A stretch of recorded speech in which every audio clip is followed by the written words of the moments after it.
Next come to fourth question. How many types of forces did you know? నీకు ఎన్ని రకాల forces తెలుసు? ఎన్ని రకాల ఫోర్సెస్ నీకు తెలుసు? ఎన్ని రకాల ఫోర్సెస్ తెలుసు? Contact force, force at a distance, muscular force, magnetic force, electrostatic force, frictional force. Total ఎన్ని రకాలు ఉన్నాయి నీకు? ఇప్పుడు మనకు 6 టైప్స్ ఉన్నాయి. 6 types of forces. Contact force, force at a distance, దీన్నే ఫీల్డ్ ఫోర్స్ అని కూడా అంటాం, muscular force, magnetic force, electrostatic force and friction. అవి ఒక్కొక్కటి అంటే ఏంటిదనేది మనం చూద్దాం. ఒక్కొక్కటి ఏంటిదనేది మనం let we see. Okay, so next 5th question. What is contact force? Contact force అంటే ఏంటిది? కాంటాక్ట్ ఫోర్స్ అంటే ఏంది? Force which results when there is a direct physical contact between two interacting objects is called as contact force. ఏవైనా 2 objects కనుక ఉంటే ఒక ఆబ్జెక్ట్కి ఇంకొక ఆబ్జెక్ట్కి మధ్యలో టచ్ అయ్యే విధంగా ఫిజికల్ కాంటాక్ట్, ఒకదానితో ఒకటి టచ్ అయ్యే విధంగా ఫోర్స్ని కనుక అప్లై చేస్తే ఆ ఫోర్స్ని ఏమనాలి? కాంటాక్ట్ ఫోర్స్ అనాలి. That force is called as what? Contact force. Contact force అనడం జరుగుతుంది. Here what some examples we have for contact force. చూడండి, ఇక్కడ మనము దీన్ని నెట్టాలంటే మనం దాని మీద ఏం చేయాలి? ఖచ్చితంగా దాని మీద చేయలేసి మాత్రమే నెట్టగలుగుతాం. అంటే రెండింటి మధ్య కాంటాక్ట్ ఉన్నది, రెండింటి మధ్య స్పర్శ ఉన్నది. కాబట్టి this is called as what? Contact force. ఇక్కడ చూడండి, రెసిస్టెన్స్ అంటే ఏంటిది? ఈ ఏదైతే పారాచూట్ ఉందో, పారాచూట్ కింద ఉన్న గాలి ఇది తొందరగా కింద పడకుండా, ఈ పారాచూట్ని కింద పడకుండా రెసిస్ట్ చేస్తుంది. అంటే ఈ పారాచూట్ మీద ఎయిర్ ఏం చేస్తుంది? ఫోర్స్ని అప్లై చేస్తుంది. దాంతో టచ్ అయి ఉంటేనే ఫోర్స్ అప్లై అవుతుంది. దాన్నే కాంటాక్ట్ ఫోర్స్ అంటాము. టెన్షన్ ఫోర్స్ అంటే ఏంది? ఈ ఊయల ఏదైతే ఉందో దీనిలో మనకు తాడులో ఉండేదాన్ని టెన్షన్ ఫోర్స్ అంటారు. ఈ టెన్షన్ ఫోర్స్ ఉండాలంటే ఖచ్చితంగా కాంటాక్ట్ అనేది ఉండాలి. ఖచ్చితంగా కాంటాక్ట్ ఉంటేనే ఇందులో టెన్షన్ ఉంటుంది. లేకపోతే టెన్షన్ ఉంటుందా? ఉండదు. మీరు తాడు ఉందనుకోండి, కింద పడేసినారనుకోండి, ఇట్లా చుడులు తిరుగుతూ ఉంటుంది. కానీ ఎప్పుడైతే ఒకదానికి గట్టిగా కట్టి దాని కింద ఇంకొక బరువు కనుక కట్టినట్టయితే దీని లోపల ఏమవుతుంది? దీని లోపల స్ట్రెంగ్త్ వస్తుంది. ఆ వచ్చే స్ట్రెంగ్త్ లాంటి బలాన్ని ఏమంటారంటే టెన్షన్ అంటారు. ఏమంటారు? టెన్షన్ అంటారు. నెక్స్ట్ ఇక్కడ ఏముంది చూడండి. నెక్స్ట్ అప్లైడ్ ఫోర్స్ అంటే ఏంటిది?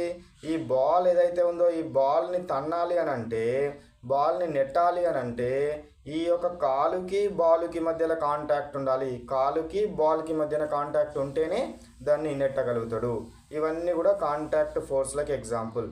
కాంటాక్ట్ ఫోర్స్ ఉండాలి అంటే తప్పనిసరిగా ఒక ఆబ్జెక్ట్కి ఇంకొక ఆబ్జెక్ట్కి మధ్య స్పర్శ ఉంటేనే మనం దాన్ని కాంటాక్ట్ ఫోర్స్ అనాలి. దాన్ని ఏమంటారు?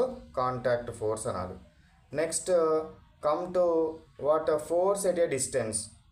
ఫోర్స్ ఎట్ ఏ డిస్టెన్స్ గురించి కనుక చూసినట్టయితే, సో ఏంటది? Force which occurs without any physical contact between 2 objects is called as force at a distance. So ఏంటట ఫోర్స్ ఎట్ ఏ డిస్టెన్స్ అంటే? ఏవైతే 2 ఆబ్జెక్ట్స్ ఉంటాయో ఈ 2 ఆబ్జెక్ట్స్ మధ్య ఫిజికల్ కాంటాక్ట్ అనేది ఉండదు. ఉండకుండా ఫోర్స్ కనుక వస్తే దాన్ని ఏమంటారు? Force at a distance, or it may termed as field force. Now let we see. ఇక్కడ ఒక మ్యాగ్నెట్ ఉన్నది. ఓకేనా? ఈ మ్యాగ్నెట్కి దగ్గరగా ఏం తీసుకొచ్చినాను? ఒక గుండు పిన్ని తీసుకొచ్చినాను. గుండు పిన్ని ఇట్లా మెల్లగా జరుపుతూ ఉంటే కొద్ది దూరం వచ్చిన తర్వాత, ఈ ప్లేస్ దగ్గరికి వచ్చిన తర్వాత, ఇంత దగ్గరికి రాగానే ఏమవుతుంది? డైరెక్ట్గా లాగేసుకుంటుంది. ఇక్కడికి వచ్చిన తర్వాత దీని మధ్య కాంటాక్ట్ ఉందా? లేదు. కాంటాక్ట్ లేనప్పటికీ దీని మీద ఫోర్స్ని అప్లై చేసి తన వైపుకు లాక్కుంటుంది. సో ఇట్లాంటి ఫోర్స్ని ఏమంటారు అని అంటే ఫోర్స్ ఎట్ ఏ డిస్టెన్స్ అంటారు. దానికి ఎగ్జాంపుల్ చూడండి. ఫోర్స్ ఎట్ ఏ డిస్టెన్స్కి గ్రావిటీ అని అంటే ఏంది? పైన ఒక మామిడి చెట్టు ఉందనుకోండి, మామిడి చెట్టు నుంచి మామిడికాయ తెగిపోయింది అనుకోండి, అప్పుడు ఏమవుతుంది? వచ్చి భూమి మీద పడుతుంది. అంటే ఏమవుతుంది? ఈ మామిడికాయకు ఈ ఎర్త్కి మధ్యలో ఏదైనా ఫిజికల్ కాంటాక్ట్ ఉందా? లేదు. కానీ ఇక్కడ ఈ చెట్టు నుండి తెగిపోగానే ఇది లాగేసుకుంటుంది. సో ఇట్లా లాగడాన్ని ఏమంటామని అంటే గ్రావిటీ అంటారు. ఏమంటారు? గ్రావిటీ అని అనడం జరుగుతుంది. మ్యాగ్నెటిక్ ఫోర్స్ ఇంతకుముందు చెప్పినాను కదా, ఇది మ్యాగ్నెట్. సో ఈ మ్యాగ్నెట్ దగ్గరికి ఏమైంది, ఇక్కడ దూరంలోనే కొంచెం దూరంలోనే మనము ఐరన్ ఫిల్లింగ్స్ కనుక ఉంచితే అది వీటి మధ్య కాంటాక్ట్ లేకున్నా కూడా తన వైపుకి అట్రాక్ట్ చేస్తుంటుంది, అది మ్యాగ్నెటిక్ ఫోర్స్.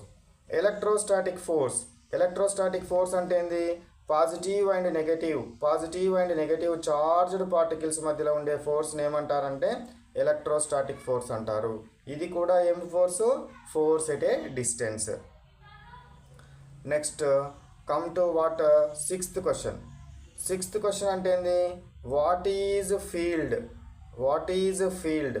ఫీల్డ్ అంటే ఏంటిదంటే space around the object where force is felt.